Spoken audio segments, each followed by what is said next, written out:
Assalamualaikum warahmatullahi wabarakatuh. Kembali lagi bersama kami Banpos Channel dalam program Banten Pos hari ini edisi Selasa 13 Oktober 2020.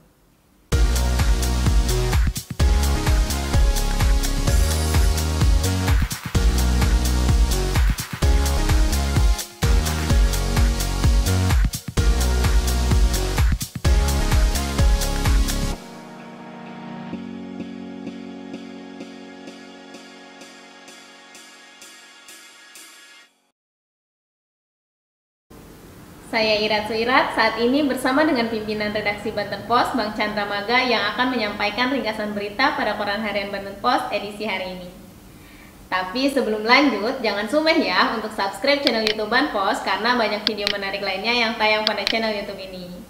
Wayahe juga untuk like, komen, dan share video-video yang ada di channel ini karena banyak video-video menarik lainnya. Oke Bang, udah siap belum nih Bang untuk meringkas berita hari ini nih? Oh tentu siap. Nih Bang, hari ini ada berita dari Serang nih. Judulnya itu kinerja BGD dipertanyakan. Gimana nih Bang? Apanya nih yang dipertanyakan? Ya ini soal perkembangan kiprah BGD ya, PT Banten Global Development sebagai BUMD yang sampai saat ini dianggap masih belum banyak berkontribusi dalam pembangunan di Provinsi Banten ya setelah pendiriannya, dan juga soal pimpinan ya, soal direkturnya yang sudah 2 tahun ini masih dijabat oleh PLT, jadi itu menjadi sorotan oleh kalangan di DPRD.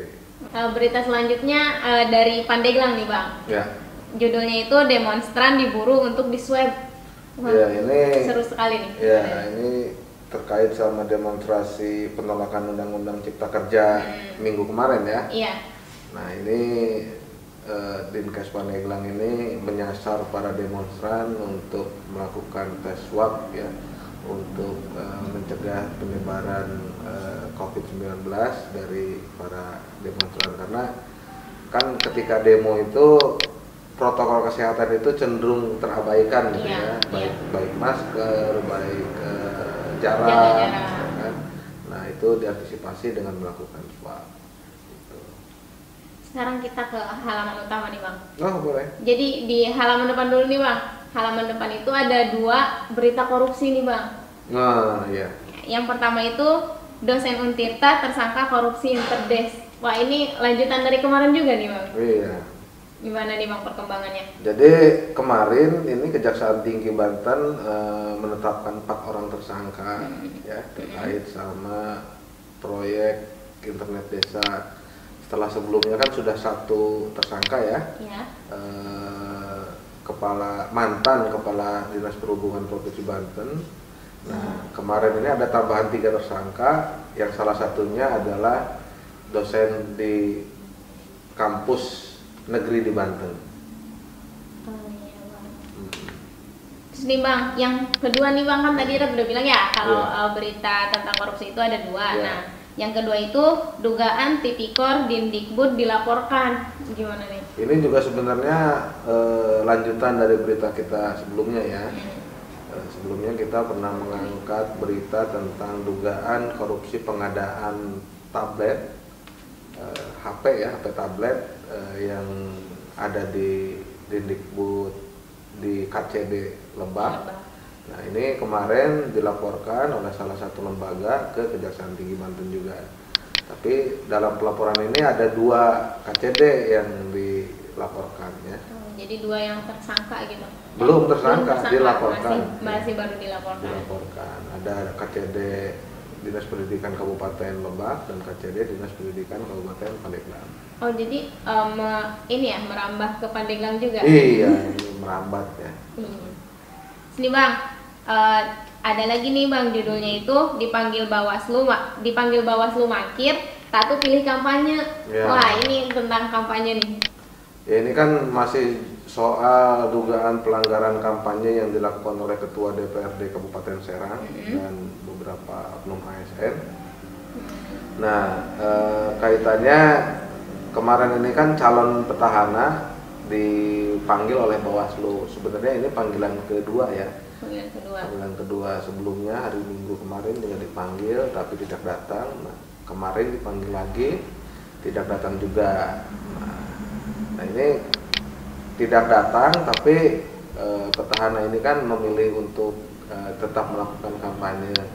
Nah ada lembaga yang menyayangkan ini sebagai sesuatu yang dianggap tidak menghormati Bawaslu sebagai lembaga pengawas pemilu. Oke. Terus nih Bang, sekarang kita ke berita utama kita nih Bang. Oke, siap. Ini lagi-lagi kita tentang Undang-Undang Cipta Kerja. Ya. Judulnya itu untuk kali ini Pemda diminta ikut menolak. Ya. Nah, gimana nih Bang?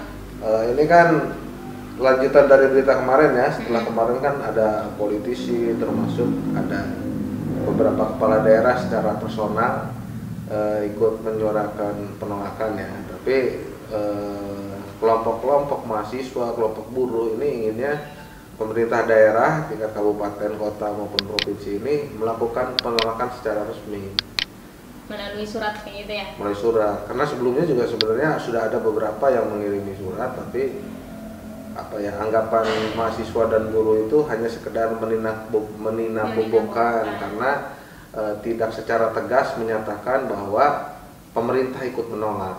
Jadi ini tuh diminta untuk lebih tegas lagi gitu ya Bang? Betul, gitu. Nah, CS Banpos penasaran kan gimana berita selanjutnya? Selengkapnya? Jadi langsung aja baca berita selengkapnya di Koran Harian Banten Pos yang bisa didapatkan di loker-loker terdekat. Atau bisa mendapatkan edisi digitalnya melalui langganan grup WhatsApp yang linknya ada di deskripsi video ini, atau bisa juga diunduh di portal berita banpos.co. Demikian ringkasan berita kali ini. Kembali saya ingatkan untuk CS Banpos, jangan sumeh ya untuk subscribe channel YouTube Banpos karena banyak video menarik lainnya yang tayang pada channel YouTube ini. Wayahe juga untuk like, komen, dan share video yang ada di channel ini karena videonya menarik untuk diikuti. Saya Irat Suirat. Saya Chandra Maga. Pamit undur diri. Billahi taufiq wal hidayah. Wassalamualaikum warahmatullahi wabarakatuh.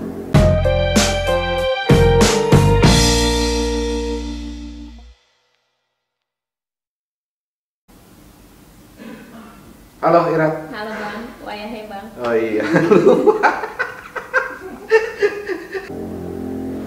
Itu kenapa demikiannya ada di depan ya?